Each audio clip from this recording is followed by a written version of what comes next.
Ouais, je t'avais Timoné, c'est Mousson, on se retrouve aujourd'hui pour une nouvelle vidéo anecdote. Celle-ci, je sais même pas comment te l'introduire tellement elle est bizarre. Ça va être une anecdote au snack. Ce qui va être très important pour toi, c'est de suivre l'histoire jusqu'à la fin, parce que la chute, elle est incroyable. Et nous, on est parti. Dès que j'ai ouvert la bouche, le ciel s'est assombri, on a lancé les Dotense, je suis entouré de sales zombies, adepte du multiclonage, dans le rap y'a que des pâles copies, j'arrive comme une invocation, j'ai atterri là, j'ai pas compris. Tout d'abord, comme d'habitude, je vais t'expliquer un peu le contexte et les personnes qui vont être engagées dans cette vidéo, c'est important. Déjà, cette histoire, elle s'est déroulée quand j'étais en seconde.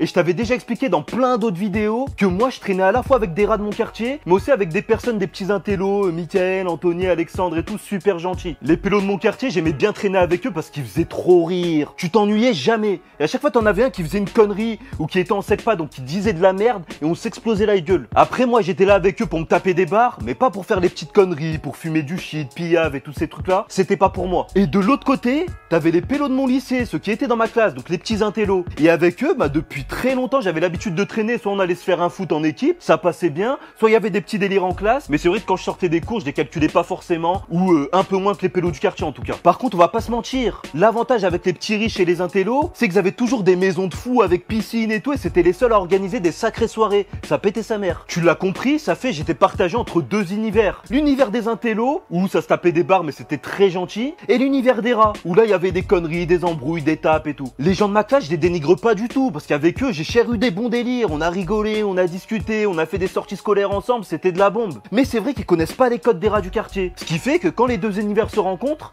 ça peut faire des étincelles. Je te parle aussi d'une époque que les moins de 20 ans ne peuvent pas connaître, parce que oui, moi j'étais au lycée, c'était il y a 15 piges. Et il y a 15 piges, il y avait des trucs qui étaient tabous au quartier. Le fait de fumer du shit, de pillaf, de faire des conneries même, les grands des quartiers, ils étaient toujours là pour te dire, toi je te vois fumer, je te monte en l'air. Il y avait des choses, t'étais obligé de les faire en cachette. Moi je t'explique, j'ai jamais touché à tout ça, j'étais tranquille. Tous ces trucs illicites, c'était vraiment tabou, c'était interdit de le faire devant les gens.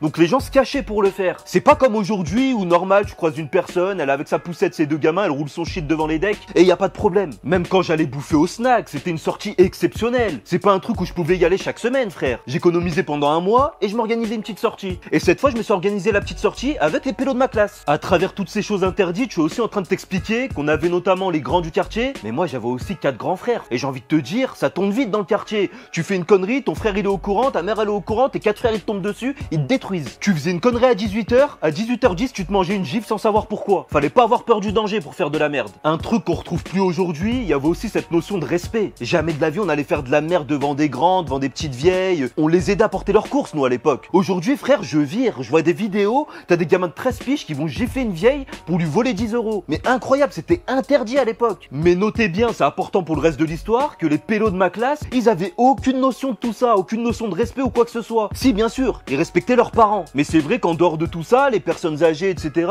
s'ils pouvaient piller une bière devant eux, ils s'en pétaient un rein, ils le faisaient normal. En plus, en seconde, t'as 16 ou 17 piges, c'est aussi l'âge où t'essayes de découvrir de nouvelles choses. Tu vas essayer de fumer une clope. Tu vas crapoter comme un gamin, mais bon, tu vas te sentir grand. Tu vas essayer de t'acheter des bières dans un magasin, même s'il faut avoir 18 ans. En fonction de ta morphologie, si t'as une grosse beubare, même si t'as 15 ans, ça passe. Et voilà, tu vas faire des petites conneries comme ça. Mes collègues de classe, quand ils étaient amenés justement à boire une petite bière ou à fumer, ils se cachaient. Mais comme je t'ai dit, ils se cachaient seulement pour leurs parents, pour pas avoir une mauvaise image d'eux, etc. Parce que oui, ils ont été éduqués un minimum. Mais devant les autres, ils s'en pétaient un rein. Une fois, ces gens-là, ils ont osé péter une clope devant mon grand frère. Je les ai regardés, mes dernières... Range ça, la putain de ta race. Mon frère, il va croire que je fume avec vous. Parce que oui, mes frères, ils ont jamais fait de détails. Je traîne avec des gens qui font des conneries, je fais les conneries. Avec du recul, je leur en veux pas trop. Ils étaient maladroits, ils étaient pas méchants. Ils faisaient de la merde, mais ils savaient pas que ça pouvait m'engrainer et tout. Donc je leur en veux pas et big up à eux. Maintenant, on rentre dans le vif du sujet. Avec 2 personnes de ma classe, qu'on va appeler Benjamin et Anthony, on s'est organisé une sortie au snack. On allait bouffer un gros casse-dalle. Bon, tu connais, à cet âge, c'était un peu la prison chez moi. J'avais pas le droit d'aller où je veux, de prendre le tram, le bus ou quoi. J'étais obligé de prévenir mes parents et d'aller juste à côté. Ce qui tombe bien, c'est que j'avais un snack au quartier. Là-bas, il y avait tous ceux que je connais. Mes frères, ils traînaient tout le temps là-bas depuis des années, donc c'était chez moi, c'était chez moi. Je me suis dit, pour aller dans ce snack, je peux y aller à pied.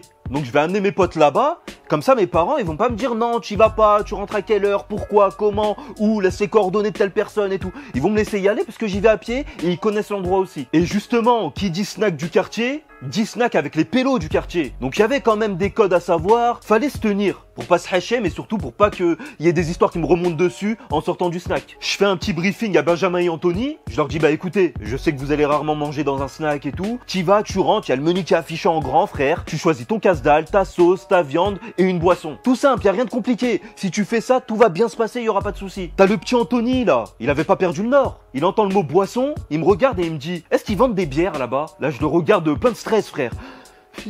Ferme ta gueule, parle pas de bière, parle pas de bière frère. Dis jamais ce mot-là de ta vie dans le snack où je t'amène. Je lui explique, je lui dis frère reste tranquille, là-bas je connais tout le monde connaît mes frères, je peux être dans la merde, va pas parler d'alcool ou de trucs bizarres, reste tranquille. Tu prendras un coca comme tout le monde et tu fermes ta gueule. Anthony et Benjamin ils me regardent d'un air un peu dubitatif et ils me disent ouais t'inquiète, je savais pas, je voulais pas te faire d'histoire et tout. Mais ça se voyait qu'ils cachaient quelque chose, ils m'ont dit ça pour me faire plaisir, mais ça se voyait qu'ils allaient partir en couille à côté. Obligé de lui expliquer, je vais dans un endroit où il y a tous les gens que je connais, donc reste tranquille. Moi je bois pas, je fume pas, je fais rien, va pas mettre dans la sauce pour rien. Avec mon regard, le fait que je tremblais comme une petite mouille et tout, il a compris que j'étais sérieux et qu'il fallait surtout pas faire de conneries. En tout cas, je pensais qu'il avait compris, mais tu verras que c'est pas du tout le cas. On se dirige vers le snack tout content. Là, on arrive, on rentre à l'intérieur. Et moi, pour accentuer le fait que j'étais chez moi et que c'était des gens que je connaissais depuis très longtemps, bah je dis bonjour à tout le monde, je serre la main, salam frérot, wesh frérot, bien et tout, tranquille. Le pélo, il me dit je te mets comme d'habitude. Ouais, tu me mets comme d'habitude. Donc ça se voyait que j'étais un ancien, tu vois, je me sentais bien. Alors que j'avais que 15 piges, hein, j'étais un gamin de merde. Les potes de ma classe, ils passent derrière.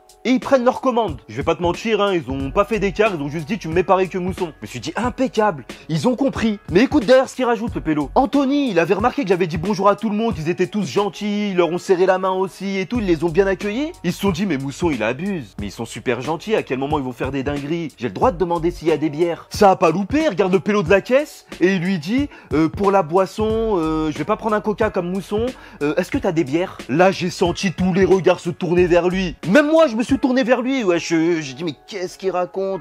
Pourquoi il a pas fermé sa gueule? Et là, écoute ce qui s'est passé. Encore aujourd'hui, je suis choqué, frère. L'ambiance d'un coup, elle est devenue froide. On aurait dit ils avaient tous mangé le haki des rois. Mais littéralement 2 secondes plus tard, je vois toutes les lumières du snack, elles s'éteignent. On est dans le noir complet. Pendant quelques secondes, j'entends des petits claquements. Et là, les lumières du snack, elles se rallument. Je vois mes 2 potes, ils se tiennent la joue. Je les regarde, ils me disent mais Mousson, pourquoi tu nous as giflé? On n'a rien fait, pourquoi?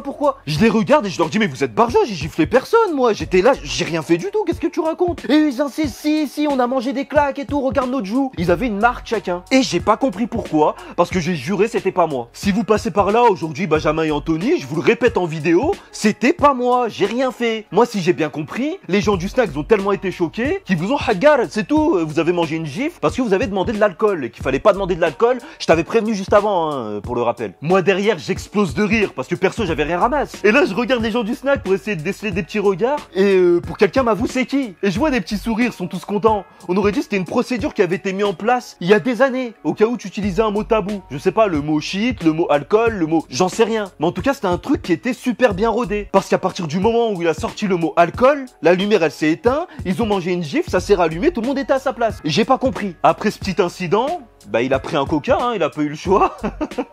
On s'est calé, ça nous a pas empêché de manger notre casse-dalle. Mais pendant tout le repas, ils ont pas arrêté de m'accuser, même quand on rentrait. Si c'est toi, c'est bon, tu peux l'avouer maintenant. C'est toi, tu nous as giflé, c'est toi. Frère, c'est pas moi, je te dis, je vais pas t'inventer une gifle. Je vais t'en mettre une tout de suite, tu vas comprendre en fait, c'est pas moi. Mais jamais de ma vie, j'aurais pensé qu'on aurait pu en arriver là. Parce que moi, de base, si je leur ai dit comportez-vous bien, c'était surtout pour ma peau. Je voulais pas qu'il y ait des répercussions si mes frères ils sont au courant de quoi que ce soit, t'as vu? Mais je savais pas qu'ils étaient en danger eux-mêmes. Mais ce que je trouve le plus bizarre, c'est qu'il y a personne qui a poucave à mon frère. Personne en a parlé, ils sont plus jamais revenus vers moi. Personne est venu m'avouer aussi que c'était eux qui avaient mis la gifle. J'ai rien compris à ce qui s'est passé. Pour te dire, même l'histoire de la gifle, je suis même pas sûr. Parce que c'est mes potes qui m'ont dit qu'ils ont ramassé. Moi, j'ai rien vu personnellement. On était dans le noir. Par contre, les marques sur la joue, elles trompent pas, j'ai envie de te dire. Et j'ai une théorie à ce propos-là. Pour moi, c'était le pélo qui était en caisse. C'était le seul qui avait une allonge... Tu vois, pour mettre une gifle, les autres ils étaient calés sur des tables plus loin, ils auraient pas pu se lever, faire ça en 1 minute, c'est impossible. Pour vous dire, même quand j'ai écrit cette vidéo, je me suis dit je vais la raconter, les gens ils vont pas me croire. Ils vont pas me croire que ça peut arriver dans des quartiers. Je l'ai vécu, je peux pas faire mieux les frères. Je l'ai vécu et il y en a ils gardent des séquelles sur leurs joues, donc je peux rien inventer de plus. Bien sûr, je fais un parallèle avec les snacks modernes, parce qu'aujourd'hui, ils vendent tous de la pillave, on va pas se mentir. Aujourd'hui, tu retrouves plus trop de snacks où il y a pas de bière, pas d'alcool ou quoi. Ils veulent se faire des thunes, donc ils en vendent et c'est plus tabou du tout. Avec cette histoire, tu vas penser que j'ai grandi dans les années où tout était en noir et blanc. Alors que pas du tout, c'est relativement récent. Hein. Mais c'est vrai que c'est parti en couille rapidement en fait, c'est tout. Morale de l'histoire, si tu galères à te chauffer cet hiver, bah t'es con, on va couper du bois. Et en plus, ça repousse. On arrive à la fin de cette vidéo, c'était Mousson, j'espère qu'elle t'a plu. Si c'est le cas, comme d'habitude, tu likes, tu commentes, tu partages à tes potes. Et surtout, tu me rejoins sur tous les réseaux sociaux. Mousson TV, Mousson TV, Mousson TV. Allez, ciao!